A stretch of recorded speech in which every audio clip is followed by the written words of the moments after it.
باسم ربك الذي خلق.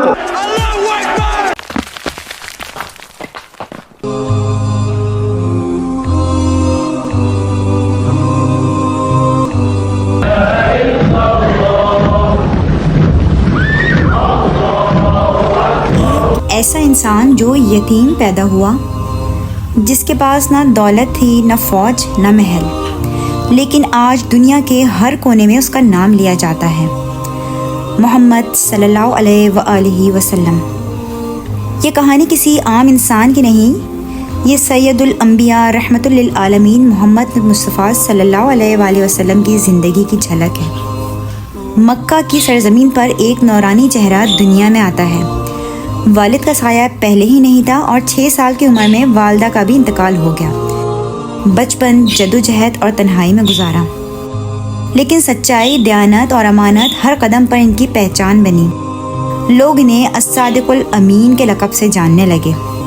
25 سال کی عمر میں حضرت خدیجہ رضی اللہ تعالیٰ عنہ سے نکاح ہوا، جنہوں نے ہر مشکل میں ساتھ دیا۔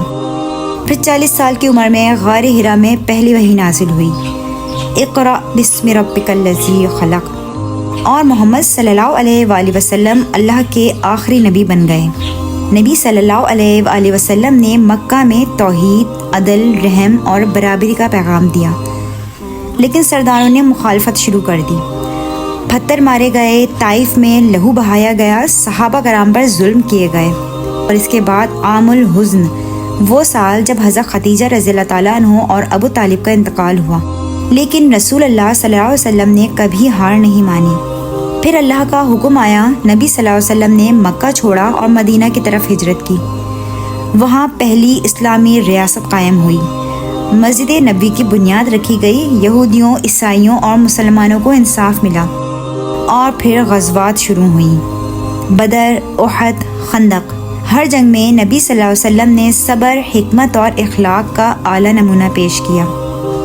8 ہجری رسول اللہ صلی اللہ علیہ وسلم مکہ واپس آئے، طاقت ان کے ہاتھ میں تھی، دشمن سامنے تھے، مگر نبی صلی اللہ علیہ وسلم نے فرمایا، آج تم پر کوئی گرفت نہیں، تم سب آزاد ہو۔ یہ ہے رحمت للعالمین صلی اللہ علیہ وسلم کی سنت۔ نبی صلی اللہ علیہ وسلم صرف ایک عظیم لیڈر نہیں تھے، وہ ایک شفیق باپ، ایک مہربان شوہر، ایک سچے دوست، اور سب سے بڑھ کر اللہ کے محبوب تھے۔